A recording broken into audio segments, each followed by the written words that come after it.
The young lady and her husband were deeply in love. After discovering she was pregnant, she felt sorry for her husband. She sent me to him to be his wife.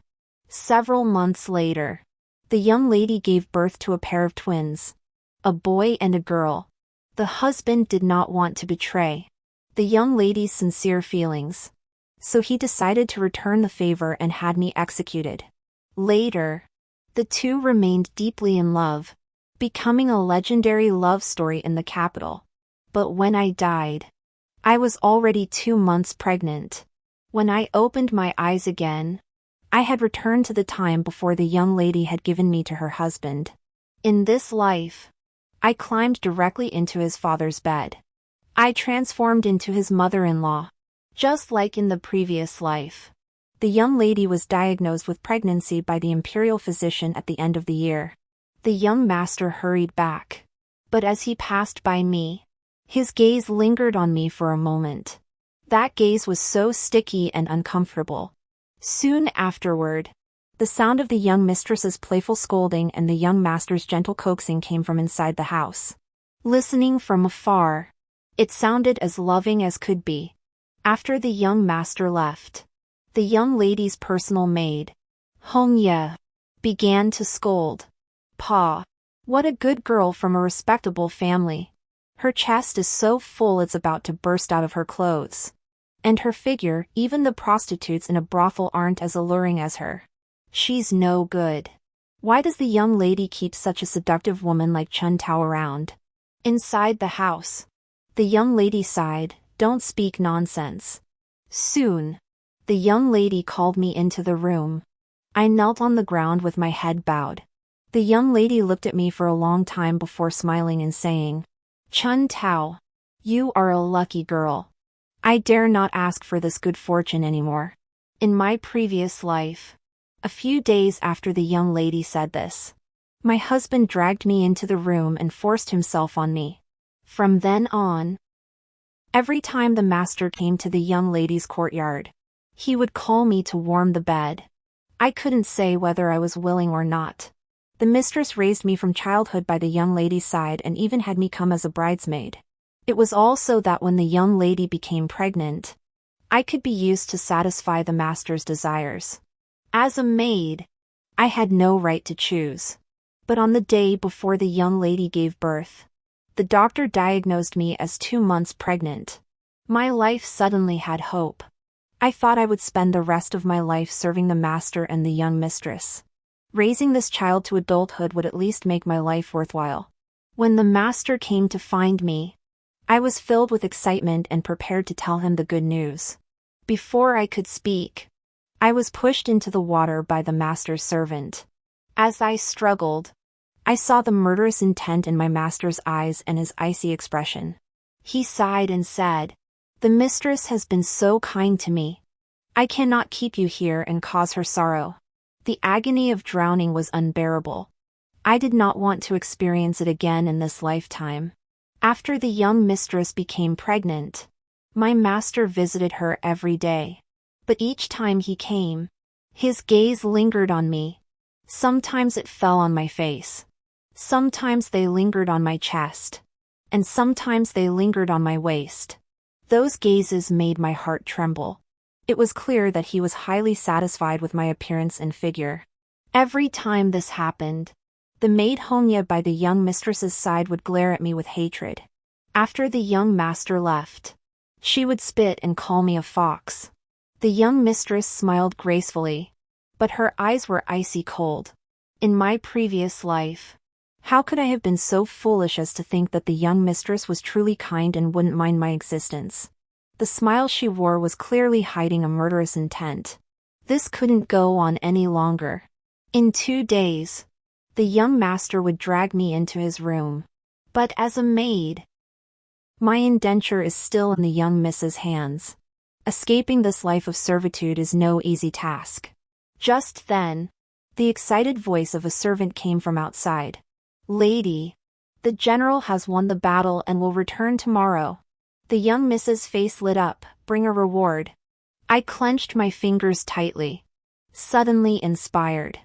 The Duke of the State is my master's father. He is only 32 years old. He has never married. And there are no concubines in his inner courtyard. If I become his woman, no one will dare to bully me. Not even the young master or the young mistress can defy the Duke of the State. Moreover, the young master is not his biological son. His father was once the Duke of the State's subordinate. He followed the Duke on military campaigns for many years but unfortunately lost his life. His wife couldn't bear the news and followed him in death. At the time, the young master was just a child with no one to care for him. The Duke took him into his mansion and adopted him as his son. Over the years, he has been the only young master in the Duke's mansion. The young lady heard that the Duke was returning and was overjoyed. She holds the Duke in the highest regard. The next morning, she called Hongye to help her get dressed and ready. Hongye said excitedly beside her, "Miss, now that you're pregnant, the Duke will be overjoyed when he finds out. Once you give birth to a healthy grandson, he might even go to the palace to request an imperial decree, making your husband the crown prince. Then you'll be the esteemed crown princess." The young lady smiled even more broadly, gently rubbing her belly with a look of anticipation. I stood by silently, lowering my eyes.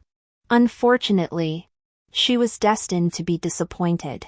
In the previous life, as soon as the Duke returned, he went straight to the palace for a banquet. The young lady waited until nightfall but the Duke never returned. However, this worked to my advantage. The young lady had never liked my appearance. And soon she dismissed me. I returned to my quarters and took out all the silver I had saved over the years. I secretly made arrangements. Finally, I found out which path the Duke would take when he returned. As the sky grew dark, I stood on the path the Duke must take, holding a lantern. My clothes were very thin. The wind blew, making my body shiver uncontrollably from the cold. My heart began to race. The Duke was a man of high rank, and I heard that many noble women in the capital wanted to marry him, and there were even more who wanted to sleep with him. However, this gentleman did not like women. Those who tried to sleep with him were beaten and sold out of the mansion. After many such incidents, gradually, the maids in the mansion did not dare to have such thoughts anymore. The more I thought about it, the more afraid I became. I couldn't help but feel weak in my limbs. Finally, I made up my mind. If I didn't succeed today, I would be sold by the slave traders tomorrow, and I would have no chance of survival. It was better to give it a try, even if it meant being sold. Perhaps I could find a way to survive outside the mansion. After waiting for about half an hour, someone finally walked slowly toward me. Under the moonlight, I could see that the man was in his 30s. Under the moonlight, I looked over. The man was around 30 years old. Unlike my fiancé's refined and elegant appearance, this man had broad shoulders and a muscular build. A long scar ran across his forehead, and his eyes were deep and piercing, exuding an air of authority even when he didn't speak. He was striding toward me with a broadsword in hand. My legs grew weak. This man seemed like he could kill me with a single punch. This must be the Duke, right? There was no one else around him. I steeled my resolve, clenched my teeth, and walked toward him with the lantern in hand. As I passed by him, I pretended to twist my ankle, let out a cry, and collided with his chest. This was my first time trying to seduce someone, and I wasn't very skilled at it. However, most of the maids in the mansion secretly called me a fox spirit and said I was immoral. Most of the male servants stared at me whenever they saw me, always trying to get close to me and take advantage of me. I suppose most men are attracted to someone like me. Thinking back to my previous life, my husband loved this about me the most. When I fell, I deliberately collided with the Duke's chest in a face-to-face position. The Duke was drunk, and when I collided with him, he didn't avoid me but instead frowned and wrapped his arms around my waist. My chest collided with his chest, and his body was hard and rigid, causing me intense pain. His arms were strong and as hard as stone, gripping my waist tightly, causing me even more pain. I couldn't help but let out a low cry, tears welling up in my eyes from the pain. The Duke lowered his eyes and looked at me, speaking in a deep voice, "Who are you?" He seemed to be emanating a cold aura. His gaze was deep, and upon closer inspection, the scar on his forehead was even more prominent. At first glance, he looked like a fierce, ruthless killer. My legs grew even weaker. I felt a pang of regret, but remembering the agonizing experience of drowning in my previous life, I forced myself to calm down, recalling the methods of seducing men I had read about in books. I clenched my teeth, lifting my head with reddened eyes. I looked at him and said in a feigned pout, "Who are you? Let me go." Then, steeled my resolve. I struggled feebly. Her face flushed. My thin clothes were already stretched tight across my chest. And now, with my struggles, they were even more disheveled, revealing a large expanse of my bare skin. The Duke of the State stared at me, his gaze growing deeper, and his hands tightened around my waist. After looking at me for a moment, he curled the corner of his mouth and sneered, "Little girl, you're quite bold. Daring to seduce me?" Hong Yi was right, I was born to be a seductress. In my previous life, I followed my husband for several months. I knew exactly what men desired most. Even though the Duke was terrifying, he was still a man. Before coming here, I had drunk several cups of peach wine. Perhaps the alcohol had emboldened me. Now, leaning against the Duke's chest and inhaling the strong scent of alcohol on his body, I couldn't help but feel a bit tipsy. I blushed, tilted my head back, and gazed at him with drunken eyes. The fear in my heart faded a little. I pretended to know nothing, but my every gesture was seductive. I turned 3 parts drunk into 7. The Duke finally found me somewhat intriguing. However, he didn't take me back to his residence but instead went to his resting place. That night, I gave it my all. I barely slept a wink. I only hoped to satisfy him enough to make him want more. I longed for him to take me in and spare my life. The Duke was much stronger than my fiancé, and I couldn't resist him. The next day, before dawn, I endured the discomfort in my body and limped back to the young lady's quarters. As dawn broke, Hong Yi called me to help the young lady get up. Upon entering the room, I discovered that the young master had also spent the night there. The young lady's face was flushed with shame, while the young master smiled tenderly, their faces close together in a loving embrace. Since the young lady became pregnant, the young master had not stayed here for a long time. I clearly noticed that the young master's gaze toward me was far more intense than usual. It seemed as though some sort of agreement had been reached last night. While helping him wash and dress, he casually squeezed my hand, his smile carrying a deeper meaning. I panicked and pulled my hand away, turning my head only to see the young lady holding a handkerchief, glaring at me coldly. This scene was identical to one from my previous life, causing my heart to sink slightly. The young lady did not say anything to me. On the surface, she still appeared kind and virtuous. After the young master left, she combed her hair, dressed herself, and prepared to pay respects to the Duke. She smiled and told me to carry the steaming chicken soup.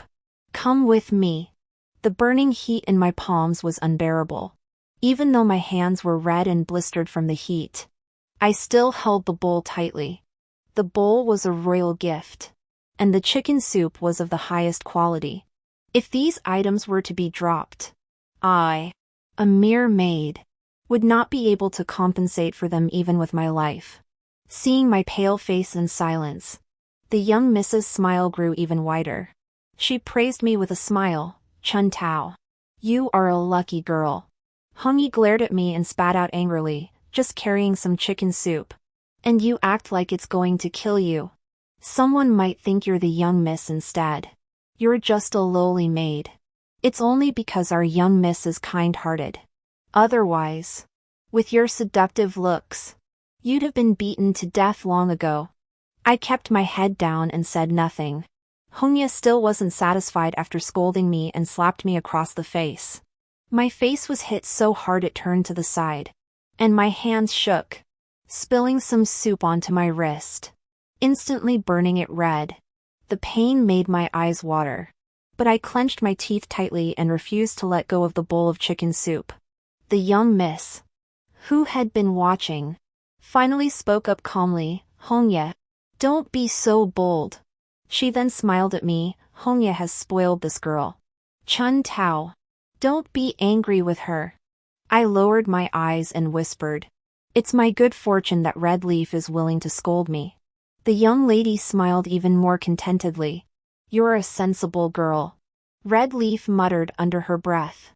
She's such a slut. When we arrived at the Duke's courtyard, we saw many guards inside. As soon as we entered, we heard the Duke's steward, Su, asking, have you found the person the Duke is looking for? My heart skipped a beat, and I nearly dropped the bowl of chicken soup I was holding. Before the guards could answer, Su the steward noticed us. His gaze fell on me, his expression enigmatic, before he smiled broadly and led the young miss inside. Is the young mistress here to pay respects to the Duke? Please come inside. I was puzzled. In my previous life, the Duke had already left early in the morning to attend to business. The young lady had not seen him. I never expected that the Duke had not gone out this time. My heart raced. Holding the chicken soup, I followed them inside with my head bowed. As soon as I entered the room, I felt a piercing gaze fixed on me. I did not dare to look up and put down the chicken soup as my young lady had instructed. I lowered my head and backed away. Suddenly, a slightly cold voice rang out, stop. I looked up in panic and saw the Duke's eyes narrow slightly as he stared at me intently. His expression intriguing. When I woke up this morning, the nobleman was still asleep. Last night, I climbed into his bed while drunk. He didn't ask where I was from, and I pretended not to know his true identity. As a drunken maid who had acted improperly, I couldn't stay. My first reaction should have been to flee in panic. Now, this was my first official meeting with the Duke. I froze in place, my face showing just the right amount of fear. Then I knelt down with a thud, trembling as I said, "This servant greets the Duke." I kept my head down, my face pale, my body shaking, looking utterly panicked and terrified. The faintly cold gaze above me gradually softened. The young lady frowned at me, her eyes flickering with displeasure, then turned her expression back to the Duke, asking with confusion, "Father, is something amiss?" The Duke stared at me for a moment before speaking in a gentle tone. "Nothing is wrong. I merely noticed that this girl's hand is injured." He raised his eyes and looked at Su, the steward, standing beside him.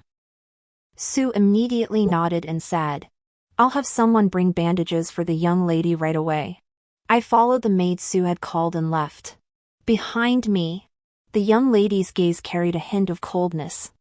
Hongye, on the other hand, glared at me with hatred. After the young lady had finished paying her respects, my hand had just been bandaged. The Duke didn't mention anything, and I didn't dare to ask, afraid of giving myself away. I just followed the young lady back to her residence without saying a word. My heart was pounding the whole way. The young miss glanced at me before returning to her room. Hongye, seething with anger, slapped me hard across the face. She spat on the ground and screamed, "Do you think the Duke is someone a lowly servant like you can even dream of? If it weren't for our young miss, you would have been kicked out of the mansion long ago. You've brought shame upon our young miss. I should tear your face off." I covered my face and knelt on the ground, clenching my teeth tightly. Is the Duke not planning to take me in? Have I failed in my attempt to climb into his bed? I couldn't help but feel a deep sadness. Am I doomed to spend my life as a bedwarmer for my master's son? Hongye made me kneel for 2 hours. In the end, the young miss feared I might hurt my knees. And she called the duke, fearing he would think she was being too harsh on the servants, which would tarnish her reputation as a virtuous and kind woman. So she stopped Hongye. She also told Hongye to apply medicine to my face and hands. By evening, though my hands were still sore, the redness on my face had faded. Soon, the master arrived. Hongye and I served the young mistress and the young master their evening meal. The young master kept glancing at me. The urgency in his gaze made me feel uneasy all over. The young mistress smiled and glanced at me casually. Hongye kept glaring at me angrily. I felt like needles were pricking my back, and cold sweat poured from my palms. Finally, the two finished their meal. The young master held the young lady's hand tenderly, speaking softly and lovingly. To have such a wife, what more could a man ask for? To marry you is the greatest blessing of my life. The young lady leaned weakly into the young master's embrace, pouting playfully, "My husband, please don't tease me." Watching the couple's utterly fake display of affection, my heart grew cold, and for the first time, I felt a surge of resentment. The young lady regarded me as a thorn in her side, a source of hatred she longed to eliminate. The young master had coveted me for a long time, using me to satisfy his desires, yet afterward felt guilty toward his wife. He sought to cover up his transgressions by eliminating me, pretending nothing had ever happened. Hongye accused me of being immoral for seducing the young master, claiming I had broken the young lady's heart. She despised me deeply, subjecting me to relentless humiliation and abuse. Yet none of them ever asked me once if I was willing. In their eyes, I was nothing more than an object to be manipulated and traded. They didn't even bother to discuss this matter with me before deciding my fate and where I would end up. How laughable. They spent about 15 minutes in tender affection.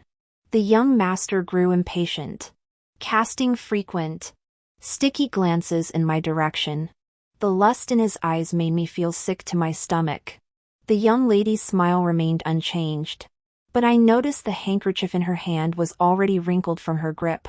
She gave the young master a gentle smile and whispered, "My lord, I am not feeling well today, so I will not keep you here to rest. I have had the room next door prepared for you. You have early court tomorrow, so please go rest first." The young master's face lit up with joy. He held the young lady's hand and smiled. "You're so considerate, my dear." The young lady gave him a playful glare, then turned to me and ordered, "Chun Tao, take the young master to the guest room to rest." The young master stood up, his gaze burning with desire as he looked at me. Seeing him so identical to his former self, I felt a chill run down my spine. Under the intense gaze of the young master and the young lady's icy stare, I stiffened and led the young master out the door, heading toward the side room. Just as we were about to reach the door, the young master suddenly rushed forward and pulled me tightly into his arms. I was so scared my face went pale, struggling and screaming, "Groom, what are you doing?" The groom held me tightly in his arms, his eyes fixed on me. He said, "Good Chun Tao, your mistress has promised you to me. Tonight, you belong to me. Let me show you some affection." As he spoke, his lips drew near, and his warm breath brushed against my face, filling me with despair. I hurriedly dodged him, pushing him away with all my strength, my voice choking with sobs. "Master, please let me go. I am the young Mrs. Maid." He restrained my struggles. "From now on, you will serve your young miss and me well. I will not treat you badly." As he spoke, he picked me up and carried me into the house. I was panicking and immediately shouted desperately, "Let me go. I'm already the Duke's man." The side room and the main room were not far apart, both within the same courtyard. The commotion outside could be heard clearly inside the young lady's room. The young lady likely hadn't expected the young master to act so rashly, touching me before even entering the house. She was already deeply displeased. Add to that the fact that I had raised my voice. They heard every word clearly. Soon, the young lady came out with Hongye. The young master stopped in his tracks, his expression suddenly darkening. "What did you say?" He loosened his grip, and I quickly jumped down, pulled my clothes together, and walked to the side, looking at him with red eyes and a pale face, clearly frightened. The young master's expression was extremely displeased, and he glared at the young lady who had come out. The young lady probably didn't expect me to cause such a scene. The dignified smile on her face almost faded away. She didn't like me serving the young master, but she was even more displeased that I refused her arrangement. By causing such a scene, I had undoubtedly ruined her perfect image in the young master's eyes. The young lady composed herself, furrowed her brows, and looked at me. "What nonsense are you spouting? You servant girl? My father has never been interested in women." Hongye immediately jumped in, shouting angrily, "Haven't you learned your lesson today? How dare you still dare to covet the duke?" Seeing the young master's puzzled expression, Hongye recounted how I had seduced the duke earlier and been punished. The young master's gaze turned cold as he looked at me. The young lady slowly released her grip on the handkerchief. With Hongye's words in the young master's eyes, this matter had nothing to do with the young lady. The young lady remained the gentle and virtuous wife she had always been. As for me, I had become a lowly maid with lofty ambitions, daring to climb the social ladder. In his eyes, I must have looked down on him, the son not born to the Duke of the State, and wanted to climb into the Duke's bed. How could he not be angry? Because he was not the Duke's biological son. The Duke had yet to grant him the title of Crown Prince. The young master had harbored resentment for a long time. He even harbored resentment toward the Duke, his own father. In my previous life, after I died, the young master still hadn't ascended to the position of Crown Prince. He and the young lady grew even more resentful toward the Duke. They often cursed him in private, saying he didn't treat the young master like his own son. He didn't even have any children of his own. When he grew old, he'd have to rely on the young master. Such an old fool. Don't even think about getting a good deal from them in the future. In fact, they had even secretly plotted to take the Duke's life. Once he was dead, the vast Duke's mansion would have only the son-in-law as its master. Even if he wasn't the heir apparent, wouldn't the Duke's mansion then be left to the son-in-law to inherit? Now, after hearing Hongye's words, the heir apparent's pent-up anger was fully ignited. His face darkened, and he slapped me hard across the face, shouting angrily, "You worthless woman! How dare you slander my father?" I was struck so hard that blood trickled from the corner of my mouth, and I fell to the ground. He sneered, turned his head, and ordered, "Bring someone to bind her and throw her into my room." The servants stepped forward to bind me. Seeing Hongye's mocking expression, the young lady's eyes grew icy. My resentment grew even stronger. In this life, even if I die, I will no longer be a puppet for others to manipulate. I broke free from the servants, knelt before the young lady, and cried out while kowtowing, "Miss, please, I beg you, plead with the young master on my behalf. You love the young master so deeply that you wouldn't let him marry another woman. You sent me to the Duke's mansion because you knew he had set his sights on me. Didn't you? Now that I belong to the Duke, I won't stand in the way of your relationship with the young master anymore. Please spare me." As I finished speaking, the young master's expression grew even more grim. He glared at the young lady with a dark expression, his eyes filled with deep disappointment. I knew that the thorn had successfully pierced the young master's heart. The young lady's face turned pale. She shook her head, about to speak, when Su, the steward by the Duke's side, suddenly arrived. Sue had been sent by the Duke to take me away. I looked at the young lady's forced smile and the gloomy look in the young master's eyes as he looked at her. My heart relaxed, and I collapsed to the ground. I lowered my head, hiding the joyful smile on my face. It's good. I won the bet. It was worth staying up all night last night. The maid who bandaged me was the daughter of Sue the steward. I casually mentioned to her that the young lady intended to give me to the young master as a concubine tonight. Now, the young master had lost what was almost his, and his own wife had played such a trick on him. The thorn in his heart must have been deeply embedded in his flesh, never to be removed in this lifetime. Before leaving, the young miss gave me a meaningful glance, her smile not reaching her eyes. Chun Tao, you truly are a fortunate woman. I bowed my head in gratitude. Thank you for your kind words. Young miss. Hong Yi spat venomously on the ground, her eyes brimming with jealousy.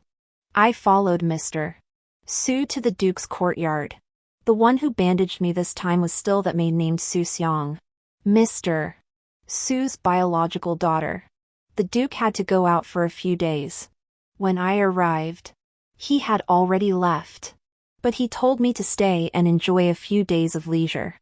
I heard. After I left that day, the young master didn't leave. Instead, he dragged Hong Yi into the house and forced himself on her. Unlike in my previous life, Hong Yi was not a concubine but had been elevated to the status of concubine by the young master. She was even moved to another courtyard. From then on, the young master spent every night in Hong Ye's courtyard. When the Duke returned, it had been 5 days. He did not see me until the next day. The Duke of the State looked down at me with a heavy gaze, his long scar adding to the oppressive atmosphere. I knelt on the ground, obediently lowering my head. This servant was drunk and defiled the Duke of the State. Please punish me. The Duke of the State studied me for a moment before speaking.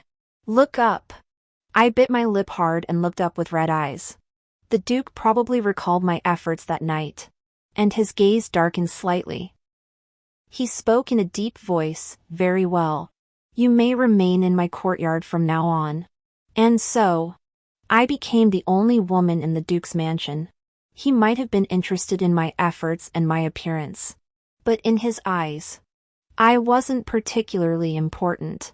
So I remained a concubine. The maid who served me was Su Xiang. The Duke didn't spend much time in the mansion. He would return about 5 days out of 10. Every time he returned, I would prepare nourishing soup and snacks for him. With nothing else to do in the mansion, I honed my cooking skills to please the Duke. One day, the Duke returned to the mansion, and I went to the study to bring him soup. The Duke looked at the bowl of soft-shelled turtle soup in my hands with a meaningful expression. He glanced at me, then drank the soup in one gulp. Then he asked me, "Are you bored in the mansion?" I shook my head, pretending to be completely focused on him, my eyes sparkling as I said, "Every day. Besides learning to cook, I count the days, waiting for you to return. I'm not bored. Of course. Besides that, I also read many books. They were filled with drawings and descriptions of how to please men." The Duke raised his eyebrows, taking my hand in his large one. His hands were calloused, and they rubbed against mine, causing a slight sting. I lowered my eyes, blushing shyly. "Oh, your cooking skills have indeed improved." I looked up joyfully. "I have heard that you are a decisive and heroic man, and I have admired you for years. Now that I can serve you personally and cook soup for you, it is a blessing I have earned in past lives." He narrowed his eyes but said nothing, simply lifting me up and carrying me into the inner chambers, listening to the strong beat of his heart. I closed my eyes gently, resting against his broad, sturdy arms. That night, the Duke was unusually rough. The next day, I stayed in bed all day. The Duke was fully devoted to military campaigns and serving the country. He did not indulge in romantic affairs and was not particularly fixated on having children. Otherwise, he would not have remained without concubines in his inner courtyard all these years. Now that he had tasted the pleasures of such a relationship, he would occasionally seek my company for entertainment upon returning home. But he was not overly obsessed. There were a few others who were eager to follow his example, seeing that I had succeeded in climbing into his bed. But they were all sent away. 2 months passed in the blink of an eye, and the Duke's harem still only had me as his bed warmer. My life was mundane. The young lady and her husband, however, were in a lively state. The facade of their affection had been torn apart. The young lady's image of virtue and kindness in her husband's eyes had long since vanished. He no longer felt any guilt toward her. He rarely visited her room anymore, instead frequently going to Red Concubine's quarters. Red Concubine discovered she was pregnant earlier than I was in my previous life. Upon learning of her pregnancy, she eagerly shared the news with the young mistress. She was a loyal servant, remaining devoted to the young mistress even after marrying the young master. Alas! A bowl of poisoned soup from the young mistress nearly cost her her life. That day, she was sold off by the young mistress. Even as a concubine, she was no more than a servant, and the mistress could dispose of her as she pleased. It was said that on that day, Hong-yi cried and struggled for a long time. When she was taken away by the slave trader, her body was still stained with blood. When the master returned, he flew into a rage. He had a fierce argument with the young mistress, who suffered a miscarriage, nearly losing the child. Later, the master took concubines one after another. He rarely visited her room anymore. The couple who were once deeply in love in their previous life now seemed to be heading toward a situation where the concubine would replace the wife. 2 months later, I was diagnosed as pregnant. Although the Duke did not care about heirs, upon hearing the news, he promoted me to concubine. He also bestowed many gifts upon me. When the news spread, the first to be unsettled were the young lady and her husband. Once I gave birth to this child, her husband would no longer be the only child in the Duke's mansion. It was clear that if I gave birth to a daughter, it would be better. But if it were a son, even if he were a concubine's child, he would still be the Duke's biological son. As for her husband, being a non-biological son, his future would be even more uncertain. It was said that the young master went to the young lady's room that very night. They had a heated argument, and the young master slapped her twice. The young lady suffered a miscarriage and had to drink herbal medicine for several days before her health improved slightly. As soon as she felt better, she came to see me. I had Su Xiang bring her in. After not seeing her for several months, the young lady looked much thinner, and her belly was noticeably larger. Though her face still bore a false smile, her pale complexion was evident even beneath layers of powder. "Madam Chun, I have always known that you are a fortunate woman," she said with a smile. I replied with a smile, thanks to the young mistress's kindness. "If it weren't for you taking me to see the Duke, I wouldn't be where I am today." The young lady's expression froze for a moment. She must have regretted her words so much she could have bitten her teeth to dust. She only exchanged a few polite words with me before instructing her maid to bring me some tonic and jewelry. Throughout our conversation, her gaze never left my belly, seeming both puzzled and malicious. After she left, I instructed Su Xiang to dispose of everything. When I arrived at the Duke's mansion, she had given me a valuable bracelet. The bracelet was made of jade, soaked in musk and saffron for 2 whole months. Not only could it prevent pregnancy, but it could also cause a miscarriage. It was originally meant to be given to me when I served the young master. In my previous life, I wore it until it accidentally broke, and that's when I was able to conceive. In this life, it has proven useful once again. The first thing I did upon arriving at the Duke's mansion was to dispose of it. I assumed that the other jewelry had also been soaked in musk. My belly grew larger with each passing month. by the 5th month, the young mistress was about to give birth, and the young master took another concubine. This concubine had been brought from a brothel and knew nothing of proper etiquette. She took advantage of her favor with the young master to provoke the young mistress. She ended up bumping into the young mistress, causing her to give birth prematurely. The young mistress screamed in agony for a day and night in the delivery room. In the end, she gave birth to a daughter and a stillborn son. The young mistress couldn't bear the shock and fainted on the spot. She also injured herself and spent most of her time bedridden. The young master grew even more displeased with her and rarely visited her room. When I was 6 months old, the imperial physician told the duke that it was a boy. The duke was overjoyed. Though he wasn't overly attached to having an heir, he still wanted to raise a son who could fight in battle. Unfortunately, the young master had been traumatized by his father's death and refused to learn martial arts. So the duke couldn't force him. In his spare time, the duke would take my hand and laugh, saying, "If it's a boy, don't spoil him too much. I'll take him with me to fight in battles." I leaned against his chest, nodded, and looked up at him with admiration. "If he can become a great hero like you one day, my life won't have been in vain." He hugged me, his laughter growing even more hearty. Gradually, his laughter subsided, and he sighed before saying to me, "Whether you give birth to a son or a daughter, I will not go to the palace to request the title of crown prince. That position is too high, let it end with me. If someone else were to take it, they might not even live long enough to enjoy it." I was stunned for a moment. No wonder he had been so reluctant to request an imperial decree for my husband in the previous life. I obediently nodded, "I will follow your wishes." He looked at my belly and said softly, "I will do my best to educate him. How far he goes in life will depend on his own destiny. The rest is not something you should rely on me as his father for." I nodded, touched my belly, and whispered, "To be your child is already his greatest fortune." I accepted the fact that the child couldn't become the crown prince, but someone else couldn't accept it. After the son-in-law heard that I was carrying a boy, he went to find the duke the next day.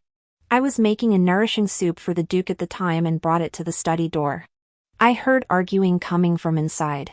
The duke refused the son-in-law's request to ask for an imperial decree for the crown prince. The son-in-law had harbored resentment toward him for a long time. Now that he heard he was about to have a son and was still being refused, his hatred could no longer be contained.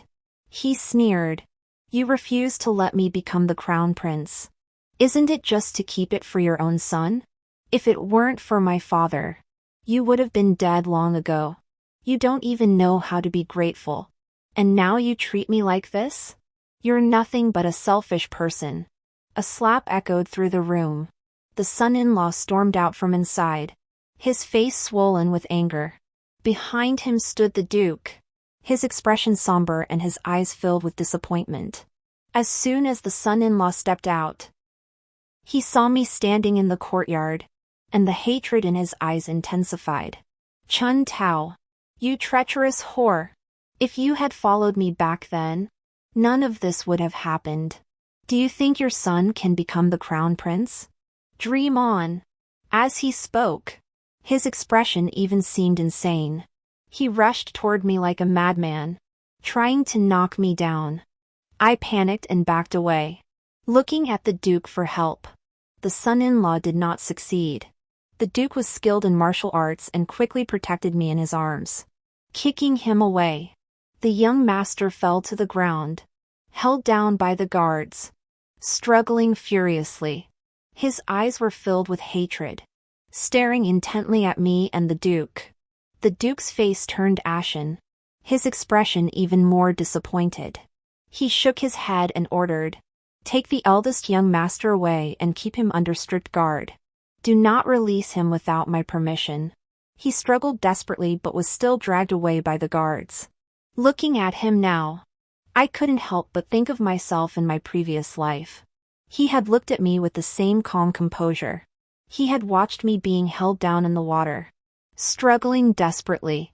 Little did I know that things would turn out so differently now. Months later, I gave birth to a boy. The Duke named him Ronzian. I thought to myself, he doesn't seem like the man from the legends who didn't want children. He must truly love this child. Ronzian didn't resemble the Duke in any way. There wasn't a single trace of the Duke in his features. Instead, he looked as though he had been carved from the same mold as me. Though he was a boy, he was exceptionally handsome. Looking at this child, I lost myself in thought, wondering if the child from my previous life must have looked like this as well. Though this child resembled me in appearance, his personality was very much like the Duke's. From a young age, he loved to wield swords and spears. When he was 3 years old, the Duke began to teach him personally. I felt so sorry for him, but despite his young age, he never complained of hardship or fatigue. This pleased the Duke greatly. When Ronzian was 5 years old, the young lady, who had been ill for many years, finally passed away, leaving behind a 6-year-old daughter named Ronyu. Seeing how pitiful the child was, I took her in and raised her alongside Ronzian. Ronyu was also a tragic soul. After giving birth to her, the young lady's health deteriorated. To make matters worse, her husband had already grown distant from her, leaving her to live in constant sorrow. Gradually, she vented all her anger on Ronyu. She hated that she had given birth to a daughter instead of a son. She hated that the child had ruined her health. If she hadn't been pregnant, her husband wouldn't have refused to enter her room. She wouldn't have endured the suffering to find him a concubine. If there hadn't been a concubine, none of this would have happened. She seemed possessed, attributing all her suffering to this child. Ronyu had been beaten, scolded, and humiliated by her birth mother since childhood. She was bullied by the servants, ignored by her father, and even the concubines didn't bother with her. When the child arrived, she was skinny and tiny, shorter than 5-year-old Ronzian. Her eyes were timid. She did not dare to speak loudly, and she did not even dare to eat much. After a few months of care, she finally smiled shyly and called me grandmother. My husband had been imprisoned by the Duke for more than 5 years and finally showed signs of remorse. He cried in front of the guards, begging to see the Duke. I still remember how he had plotted to kill the Duke in his previous life. He was not truly repentant, but the Duke had not given up on this adopted son. He agreed to see him. As I watched the Duke, I wondered how much I truly meant to him after all these years. Perhaps another drastic measure was needed.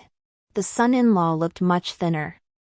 His face was pale, and he knelt on the ground, clinging to the Duke's legs, crying with snot and tears streaming down his face. He said he knew he was wrong and begged his father to forgive him. The Duke sighed, his heart softening. He lifted the house arrest on the son-in-law. Then he ordered a banquet to be prepared and dined with the son-in-law, drinking and talking. After 3 rounds of wine, the Duke was already a bit tipsy. Suddenly, an assassin burst in, sword in hand, charging straight at the Duke of the State. I panicked and rushed forward, but the sword pierced my abdomen. I collapsed weakly into the Duke of the State's arms. I noticed his arms trembling slightly as he held me, and his eyes betrayed a hint of panic. I forced a smile, thinking, this old fool. At least he finally shows some regard for me now. Doesn't he? My head was spinning, and my strength was fading. If I didn't survive, it would be my fate. I only hoped that, for the sake of my death for him, he would treat Xian well. I was a lucky woman. I fell into a deep sleep for 3 days and woke up. When I opened my eyes, I saw the Duke of Gua, with a scruffy beard, standing by the bed. He hadn't washed or groomed himself in 3 days, looking like a mountain bandit, even more fierce and menacing. When he saw me awake, he gripped my hand tightly. He whispered, "Chun Tao, In this lifetime, I will never betray your kindness. Whether it's kindness or not, it's all because I played my part well. But with those words from him, all my years of humbling myself weren't in vain. The assassin has been identified. He was hired by the young master. His goal was to kill the Duke. Now that Xian is only 5 years old, with the Duke dead, the entire Duke's mansion will be left to him. At that point, Xian and I, as a widow and orphan, will be at his mercy. Despite being father and son, the Duke ultimately did not take his own life. The son-in-law has been arrested by the authorities for plotting to kill the Duke. This is a capital offense, and he will be executed in the fall. Since this incident, the Duke has treated me much better. Perhaps he has truly come to care for me. We now live like an ordinary married couple. We eat together, live together, and raise our children together. However, he has not yet made me his official wife. I have spent my entire life as his concubine. When Rong Xian was 16, the Duke of the State was 48. He fought desperately and finally repelled the enemy troops. He was severely wounded. The military doctor said his injuries were life-threatening and likely incurable. He clung to life and returned to the capital from the frontier. When I saw him, the old man lay on the bed, pale as death, with only a faint breath remaining. Chun Young. He called me softly. I responded and knelt by the bedside, holding his hand tightly. His eyes were already cloudy. Chun Young. I have petitioned the emperor to revoke the title of Duke of the State. My eyes suddenly grew hot, and I choked out. I understand. He sighed. In this life, I cannot have a legitimate son. You have cherished me for so many years. Yet I have wronged you. In the end, you are still destined to be my concubine. After pretending to be deeply in love for half a lifetime, I gave you a son and made you the only concubine of the Duke of the State. That is not a small favor. I shook my head, my eyes red, and said, to be the concubine of the Duke of the State is my good fortune. Story Epilogue. At the age of 32, I became a beautiful widow. Finally, I no longer had to live a life of tiptoeing around others. The emperor, out of respect for the Duke of the State's merits, though he revoked the title of Duke of the State, still granted me the title of old lady. He also arranged for Rong Xian to marry an unloved princess. The prince consort was forbidden to enter the court for his entire life. The skills his father had taught him were likely useless now. However, the young princess was beautiful and had a good temperament, which Rong Xian greatly admired. Additionally, he did not share his father's ambitious aspirations. He was very satisfied with this marriage. After the wedding, he spent his days taking the young princess out. The two of them declared they would become a pair of wandering heroes roaming the Jianghu. Of course, heroes also need to eat and drink. From time to time, they would write letters back asking for money. Rongyu had already married and had children. Seeing me alone in the mansion, she often brought the children back to visit me. At the age of 32, I had already become a great-grandmother. At such a young age, I was already so old. The latter half of my life was truly comfortable. Before I knew it, I had lived to the age of 80. Lately, I've caught a cold and feel drowsy all the time. Once I fall asleep, I often sleep for 2 or 3 days straight. Every time I close my eyes, I dream of the Duke. He always glares at me with a scowl. He says he's been waiting for me for over 40 years. He calls me a liar, saying I claimed to love him. Yet all these years, I never went to find him. I couldn't defend myself and felt guilty. I did deceive him. After the son-in-law left, everyone looked at me with reddened eyes. Rongyu was already a middle-aged woman, holding her grandson beside her. Rong Xian and the little princess no longer led a nomadic life.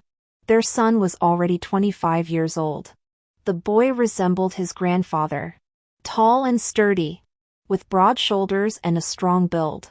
He had mastered his father's skills perfectly, even surpassing him, and faintly resembled his grandfather in his prime. This child's parents were irresponsible. They abandoned him at birth and went off to roam the world. He was raised by me. At that moment, the burly young man held my hand and cried until his eyes were swollen. I smiled. You look like your grandfather. But you don't have his temperament. Your grandfather never cried like this. With red eyes. He pulled my hand and chattered on, saying he wanted to be like his grandfather and become a great hero. Now that the borderlands are in turmoil and the Emperor has no one to rely on, his skills shouldn't go to waste. He plans to go to the borderlands to fight. I nodded and advised. Be careful not to outshine your superiors. After the war, go with your parents to roam the world. Don't refuse all the rewards, take some. Roaming the world will cost money. He nodded vigorously. I felt sleepy again and closed my eyes. This time, I might really have to go find that old man.